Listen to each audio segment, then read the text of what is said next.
Hey everyone, welcome to my Paragon video. In this video, I'm just kind of going to go over cards and counter picks.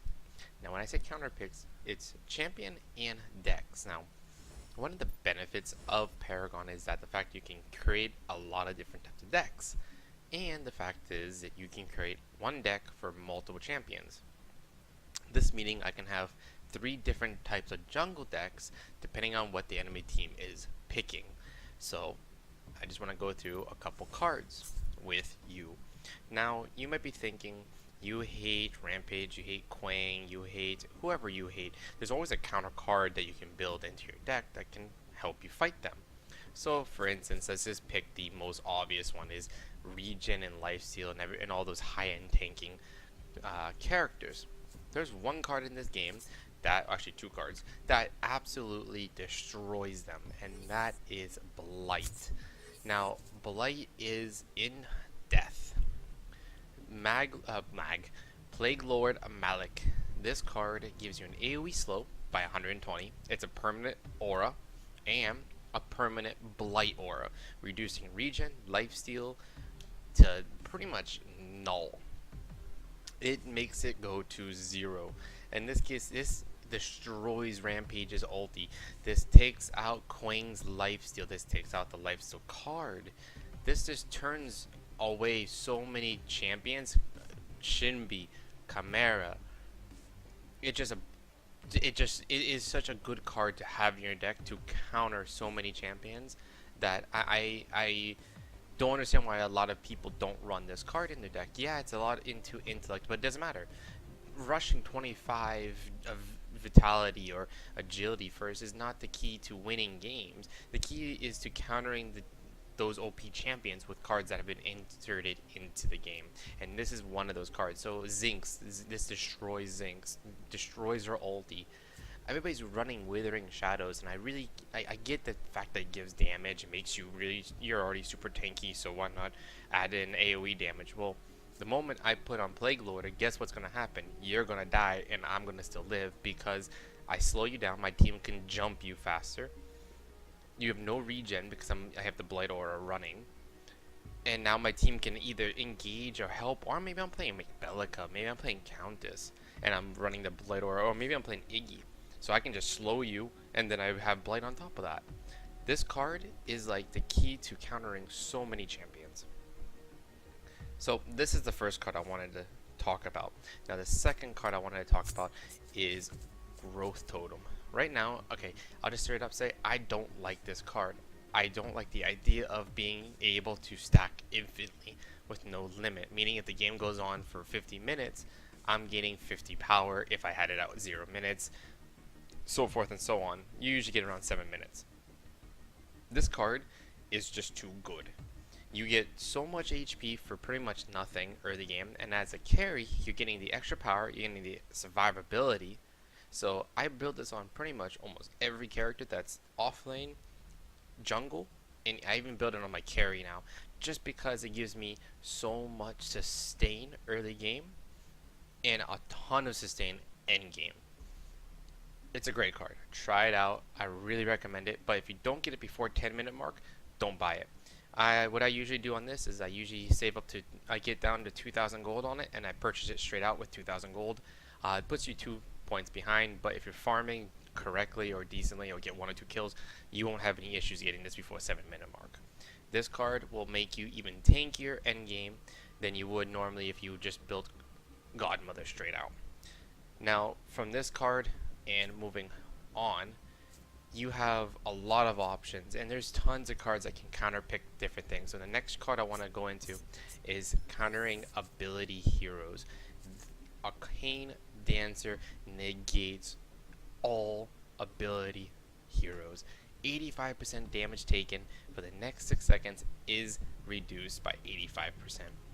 This card is just destructive. Countess is coming at you, Gideon's coming at you, and Iggy's coming at you. Whoever does ability damage as the primary way of doing damage, if Bellica's coming at you, this will negate them and shut them out. It's like, oh, Bellica's coming up, but oh, she stunned me, she put her bomb, I want to press my Arcane Dancer. Guess what? No damage from ulti, no damage from bomb. she's just shut down. You just negated her. So this card, especially as a caster, if I'm mid and I see that they have a Bellica and a Shinbi, or if they're running a Gideon or a Gadget, you better be sure that you're going to see me running Arcane Dancer in my build by at least 15 to 19 minutes. I will have Arcane Dancer with my Atomic Soldier, just so I can burst my damage, but also resist their damage, and I have to time it, making sure that they don't have it, make sure I counter whatever they try to do to me, and casting it appropriately. But this card should be essential to anybody's nuker deck that can run Knowledge. Please don't run this on, you can run this on a carry. It is plausible. Do I recommend it? Not really. But is it working? Yeah, it could. It definitely could. If you have a 5-man stack, it could totally work. So try it out. Might work for you, might not. But this card negates all heroes. Like, you just destroy ability heroes with this card. So if you feel like you have a Countess on their team and you're not getting protected in a solo queue, you might want to run Chaos Knowledge, or Death Knowledge, or Growth Knowledge. You can build a growth 80 carry. That's perfectly, it actually can work. There is a way to do it. Knowledge, Chaos, just so you have both damage and resistance, or Death for the lifesteal and resistance against ability users. So you can build a deck just around that perfectly. So they've introduced so many cards into the game that can just work to counter immense amount, all the heroes. Every hero can be countered in some fashion. But so many players, so many users, they don't realize that you can counter so many people with that. Kalari coming in, you can counter Kalari. As soon as she ulti, she's pretty much disabled for that second during her ulti. You can stun, slow, silence. She can't get out. She's dead. Chimera is an initiator. He's gonna jump on you. As soon as he jumps on you, you can get rid of him by negating ability damage, because that's all of his ulti. Having Blight reduces regen. He's done. Same with Shinbi. Shinbi's gonna come in on you. She has ability damage. Okay, well, I run Blight to stop her healing, or I run my Arcane Dancer so I survive, and my other teammate's gonna run ability and have a Blight. There's so many combos. Like Countess's heal. You have Blight. She might kill somebody just because she does so much damage. But if she's trying to heal, when she kills somebody, she won't heal at all because of the Blight. Rinse and repeat this over and over. It negates Narbash's healing, negates Quang's lifesteal, Zinx's ulti. There's so many cards in this game that people think that the character's, oh, this character's broken, this character's broken, game's broken, there's nothing to do, you can't counter anybody. But they really did give us everything to counter somebody, and there's always a setup that you can do, that you do enough damage and being able to counter somebody out. And that's why I really wanted to come into this video and saying that just because somebody else is doing one build doesn't mean that that's the only build. And if you can't read the cards and think, okay, there's Countess, Gideon, Bellica, Rampage, Quang, okay, I need to run Blight, and you think, oh, I can't counter these guys. One card just countered 5 people, and that's Blight. You might be thinking, oh, and then I have no damage. Well, your teammates have damage, and the Blight gives you damage still too. And Blight might not be your only card. If you farm correctly and you have a decent jungler, you can easily get 1 or 2 kills in Paragon. It's not hard. And you can easily get up to where you have the Blight card and you counter their regen completely. You know, instead of thinking, oh, they're fighting a stupid fight, maybe you're supposed to jump into the fight and hope for the best and try to pick off 1 or 2 people early game. So there's a ton of options. Godmother's not the only card. Asher, the Knight of Asher is not the only card. There's a lot of combos in the game. Figure them out and look, what can counter this? What can I do differently here? Once you figure that portion out, you're golden. And what they're gonna do with the deck system now is the sky's the limit. They can add more cards. Say, hey, 3 cards isn't enough. Let's add in 2 more cards. Now they have 5. Now we can increase the deck to maybe 15 cards, and let's modify what the abilities do. Or they keep it 3 and they add another affinity. Maybe they add more cards to the affinities we have now. So there's a lot of options in the game for us. And now there's a lot of things, there are a lot of cards that are not useful that I would like to see become useful. Something similar to Speedy Purification, where you can purify yourself and gain movement speed. while this would be nice, I want to make sure that if I purify myself and cleanse all the debuffs, I want to make sure that I can't get re-debuffed for the next 1 or 2 seconds, like Iggy perma-slowing you. If I cleanse myself, I want to be able to keep running for at least a second before getting re-slowed.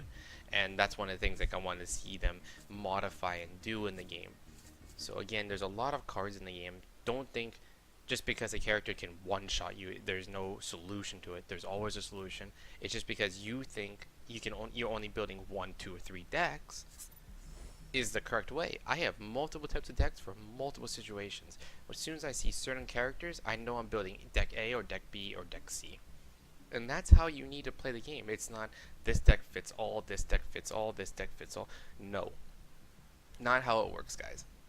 And you really need to step up to Paragon's level, because in my opinion, so many people are complaining that version 42, a New Dawn, is broken, the game is broken, no one knows how to play, no one wants a ward, well, how about you talk to your team when you start if you're solo queuing? If you're 5-man stacking, you guys should know what you're doing. But if you're solo queuing, then you should be like, hey guys, is anybody going to build wards? If not, I can do my ward deck with something else, and I'll counter with Blight, or can someone do this, can someone do that, and see where people stand. Sometimes you get good teams, sometimes you don't. We all understand that.